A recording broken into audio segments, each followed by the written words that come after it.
let's move on to some listener questions, guys. We're getting a call right now, I believe. So let's.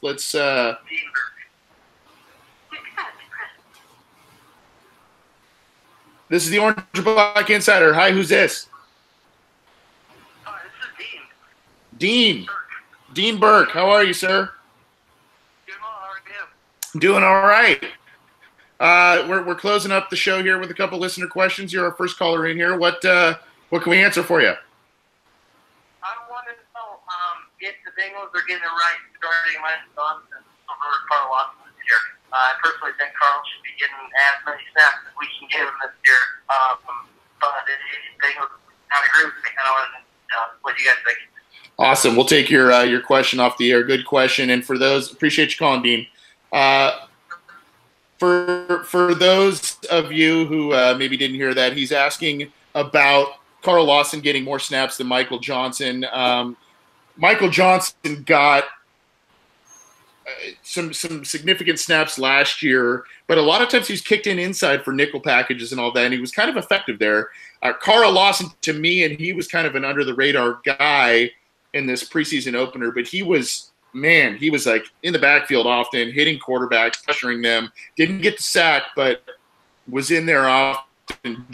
John, on Carl Lawson, is he going to get the snap? Should he get – I mean, I think most of us believe at this point he's younger, he's more fresh, he's strong. He had an incredible offseason in terms of his workouts. Go check out his social media. He looks good, but,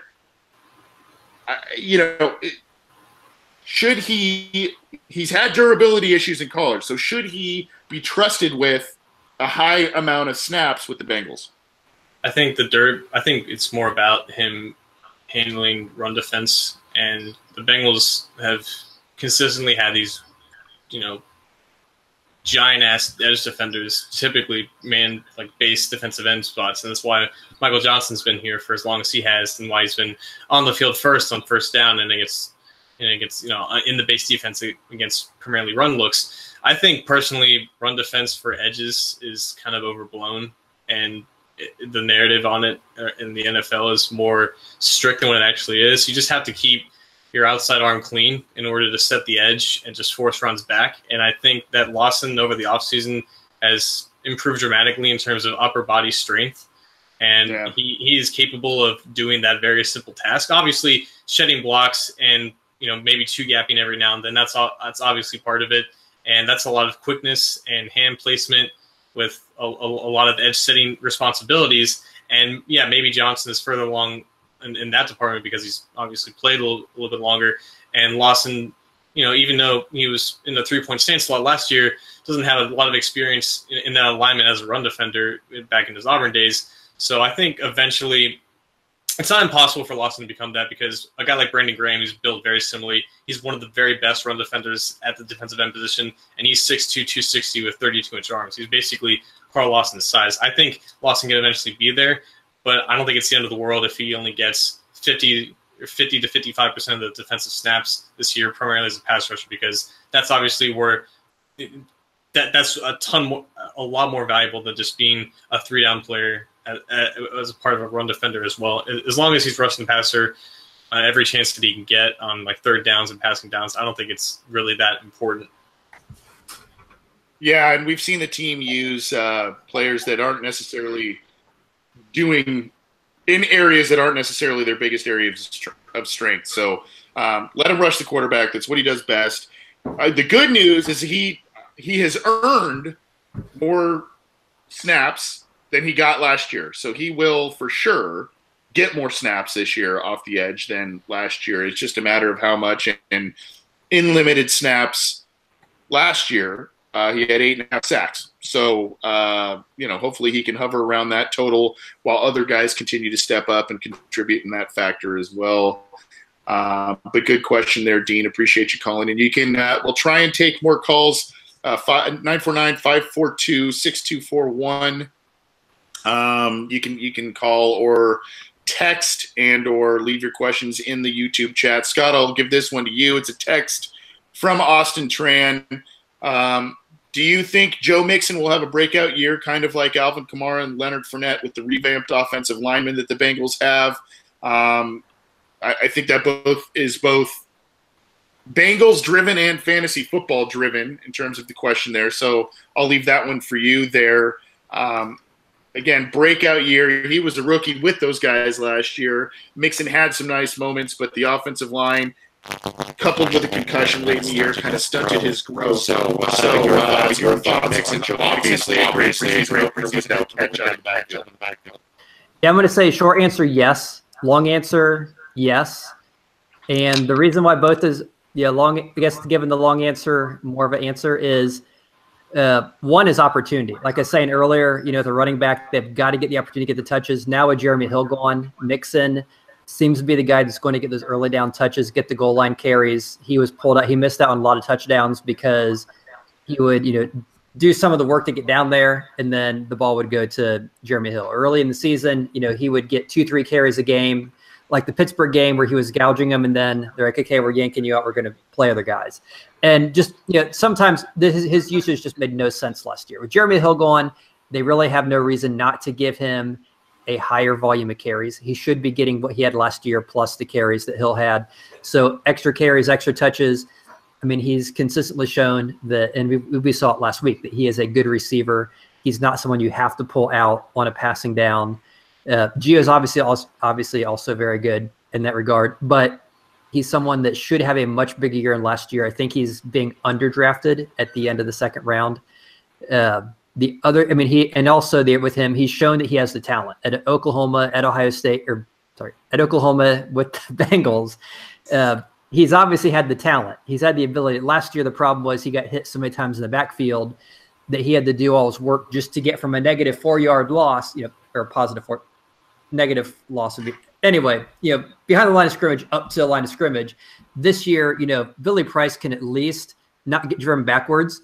I mean, not that he has to get good push, but if he can at least, stalemate the defensive lineman, if, Cordy Glenn cannot get beat like Ogbuehi he had, even if we don't have the right side fixed, at least we have, in theory, 3/5 of the line. 3/5 is better than 1/5. It's, much better. So at the very least, you can run to the left and go from there. And so, by that fact alone, he's got, you think he's got to be better because he's a guy that, when you get him in space, when you give him a little bit of room, he has that vision, he has that ability. But last year he struggled so much because he wasn't getting that opportunity. As soon as he was getting the ball, and I remember looking up a stat and compiling this last year, I think at one point in the season, over a quarter of his rushes went for negative yardage because he was getting hit so soon. That's just that's not a good situation. This year, you think that's got to be improved just by the fact the line is better and he has the talent. So you give him any sort of chance, and I think that he should have a breakout year. I don't know if he's going to be top 5 when it's all said and done. I think the presence of Gio does cap his breakout a little bit. I think the fact they don't have a right guard or right tackle, and they may not have Eifert blocking in addition, is going to cap him a little bit. But I think he's definitely going to be a heck of a lot better and a lot more productive than we saw in 2017. All right. Well, thanks for the question, Austin. I guess I was a little staticky, man. A little better, guys? Yeah. Yep. Okay, perfect. We'll end on this one, kind of do the trifecta of a call, a text, and a YouTube question. And it is from Derek Rogers in our live YouTube chat. He asked this pretty early on in the process. Do you think Logan Woodside plays on Saturday? And then I'm going to kind of coattail it a little bit. And do you think he's going to be any kind of effective? He was kind of, a little bit of a mix of a backyard QB in college. He can kind of move around a little bit, make things happen, but also a little bit of the game manager style, nothing flashy. That's why part of the reason he fell into the 7th round. But we've heard rumblings of some off-field stuff. He had the DUI issue coming this spring, summer. There's been a kind of some under-the-surface stuff that some people know, some people don't know about this kid. But, John, your thoughts on Logan Woodside potentially playing this Saturday? I think it might be, if it would be very limited because they're going to give the starters at least, I think, in week 2 to get that rust off. But at some point, they probably need to see this kid play. Do you think he plays? And if so, do you think he impresses? I don't have a clue, to be honest, because he just started getting reps over the past few practices. I think today the Bengals had like a rainy practice, and he was like late coming out to the field, and then like fumbled like the first like 3 exchanges. Not just raining and stuff, but it was just a bad practice for him in general. Yeah. I don't know what's going to happen after Andy Dalton comes off the field. I don't know if Driscoll's going to be the first guy out there. I don't know if things haven't changed and Barkley's still going to be there. Obviously, the sooner Woodside plays, the better, because we will have a better understanding of him the more he plays. But I'm going to say he doesn't, because he hasn't had that much time with the team in a real-life practice scenario. He's just been, for the most part of training camp, just watching, and he's just now starting to get reps. So I'm going to say he doesn't, because I think they're going to want to see a little bit more of Driscoll in the beginning, and then that's going to push Barkley back. But if he does, I won't be surprised either. Scott, your thoughts on Logan Woodside? I mean, you may have paid attention to him. Well, both of you guys are in Ohio, so you guys probably saw a bit of him, a bit more did. Your thoughts on him? He's had some issues this offseason. Fell maybe a little bit further in the draft than some people thought. I mean, 7th.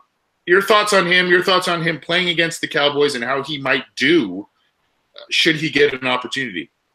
I'm going to say the odds of him playing this week in Dallas are probably somewhere around maybe 0%, plus or minus 0.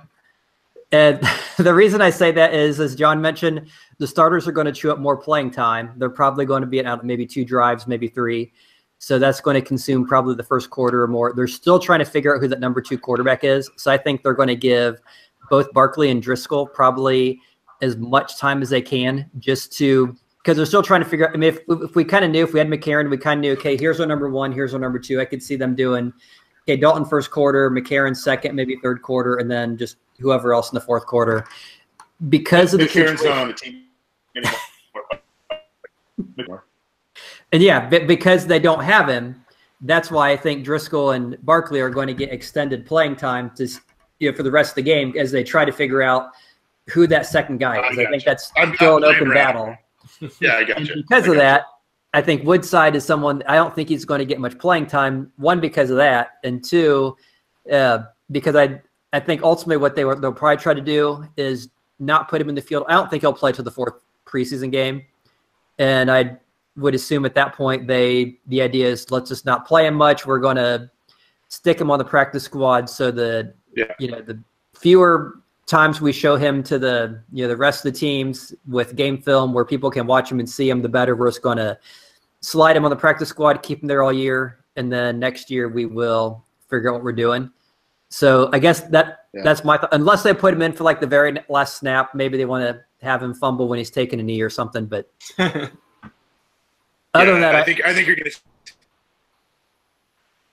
I think you're going to see a lot of them in that finale against Indianapolis. I think the starters made longer than they thought game because of that pick 6, because they ended up playing, I believe, 3 series, and maybe they were only supposed to play 2, but given that pick 6, then they ended up playing a little, in terms of game clock, they played a little later into the game than they thought. But I agree with you. I think maybe it's going to be a first quarter or quarter for the starters, and then they'll bring in the backups.